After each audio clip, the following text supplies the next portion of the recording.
Hey, good morning, fellow YouTubers. So I thought I'd walk you guys around and show you some of the cool motorcycle related stuff I have where I live currently. And then I have a little story. So over here,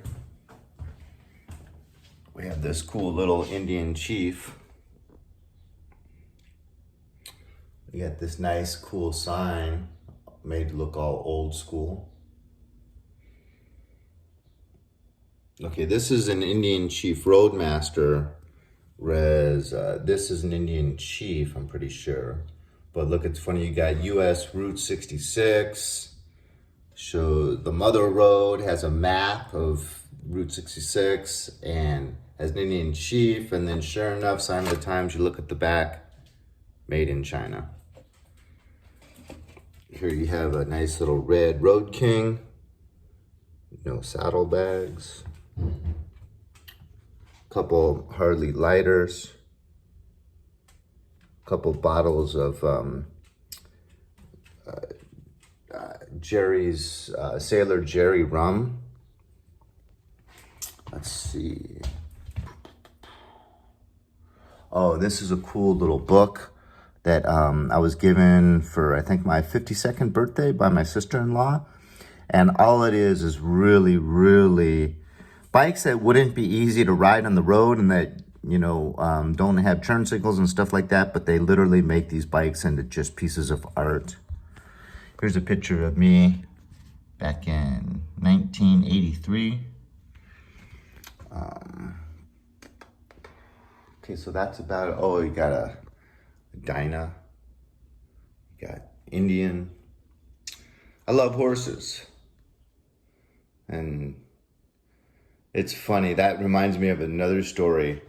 I used to work at a horse ranch. So I was done with graduate school, or I actually had the job during graduate school, but then I actually took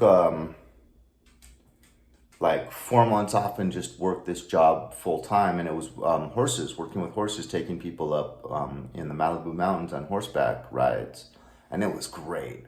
But sometimes we'd literally work like 14, 16-hour days, and I'd just go sleep in the tack room, or I'd sleep in the back of I had a 76 Buick Limited. The thing was so plush. Sleeping in that back seat was really nice. But so sometimes I'd literally work like 3 days back to back, like 16-hour shifts. And then when I'd get on my motorcycle to ride home, it was a good hour-long ride home. I would literally see down where the tank is, right in front of my legs, 2 shoulder blades moving back and forth like a horse walking. Because I'd been seeing that for so many hours every day for 3 days that when I'd get on that motorcycle, I would still see the shoulder blades on the tank peripherally. I'd be looking here, and peripherally down at the tank, I'd see those shoulder blades of the horse going back and forth. So, horses to me are like dogs. You can bond with horses just so well, and that trust between the two of you can just grow so much, because even though they're huge, heavy animals, they're prey animals. And so they're very jittery, and they don't trust you initially, but you can build upon that to where they're not jittery around you and they totally trust you and love you, and will even play games with you. I saw this one wrangler at the horse ranch I worked at, and it was raining, and he went in the corral to do something. He had on a yellow rain slick jacket, and one of his favorite horses that they had a good relationship, he was like tying something on the bar, like tying a rope on the bar, and the horse came up behind him and grabbed the yellow jacket right here so hard, and then turned and ran with it that it literally just ripped the jacket off of him. And the horse was so proud, running circles around the ring with the jacket in his mouth, and then he starts chasing it in the mud and the slop, and he's all angry. It was hilarious. But that's how horses get to be with you. They just love you to death, and they want to play and have fun with you. So very much like dogs, in my opinion. Now this is a 1948 Indian Chief Roadmaster. And this is like kind of one of my favorite all-time motorcycles. Just gorgeous. And then that is was made to me by a friend, Patrick, for my last birthday.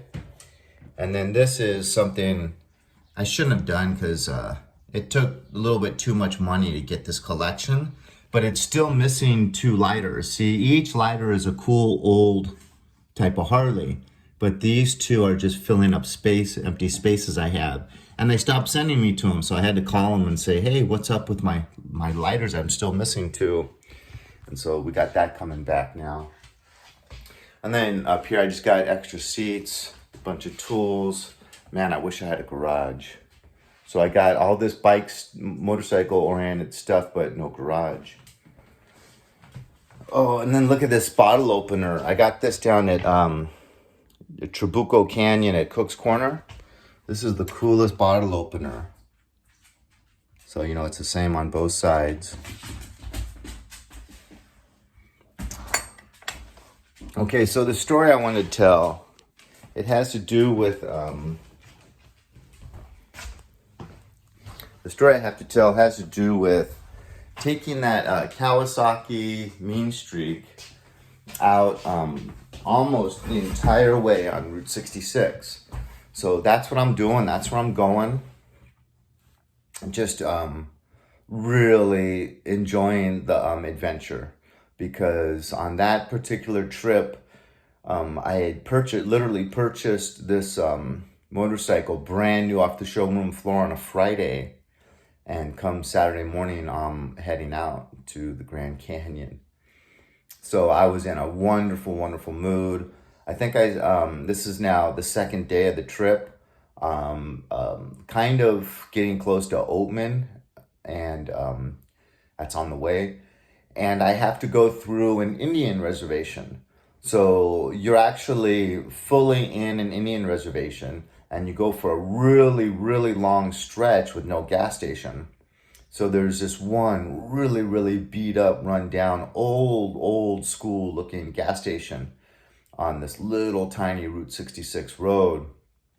And I have to get gas. So I'm pretty happy when I see it. I pull over, I go in to pay the guy to get some gas.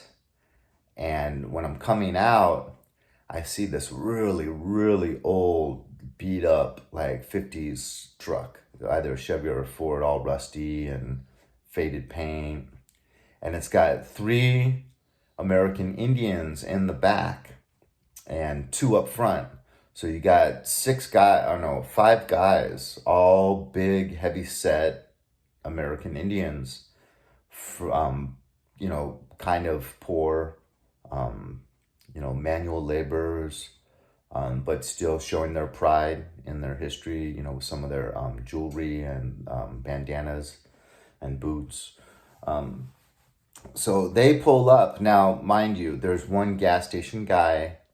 I'm in the middle of nowhere on a brand new, literally 2-day-old motorcycle. And there's 5 big guys coming at me with knives strapped on their belts. So a little bit of fear sets in, because normally I kind of pride myself if someone came up to me and said, give me your keys to the motorcycle, I'd say no. And if you got a gun or a knife, well, I got one too. Let's take care of business, because I'm not giving you the keys to this motorcycle. I have a little bit of that ignorant mentality, but it's a little bit of a mentality where if everyone had that mentality, like old school America, it might be a safer place to live. But I knew that if you each one of these guys was over 200 pounds. And like I said, they all had knives and probably know how to use them. So I knew that if they said, give me the keys to your motorcycle, I probably would have to buckle. And so I was a little bit nervous. These gentlemen, they park right behind my bike at the gas pump behind mine, and they get out of the vehicle literally with their eyes just glued on the motorcycle. So they didn't really acknowledge me, but they very slowly surround the motorcycle, and they're looking at it like it's a museum piece. I mean, so much respect and appreciation in their eyes and their body language and everything. And I mean, salivating, you know, and then one of them started complimenting me, just saying, "This is beautiful. This is so beautiful. I really like it."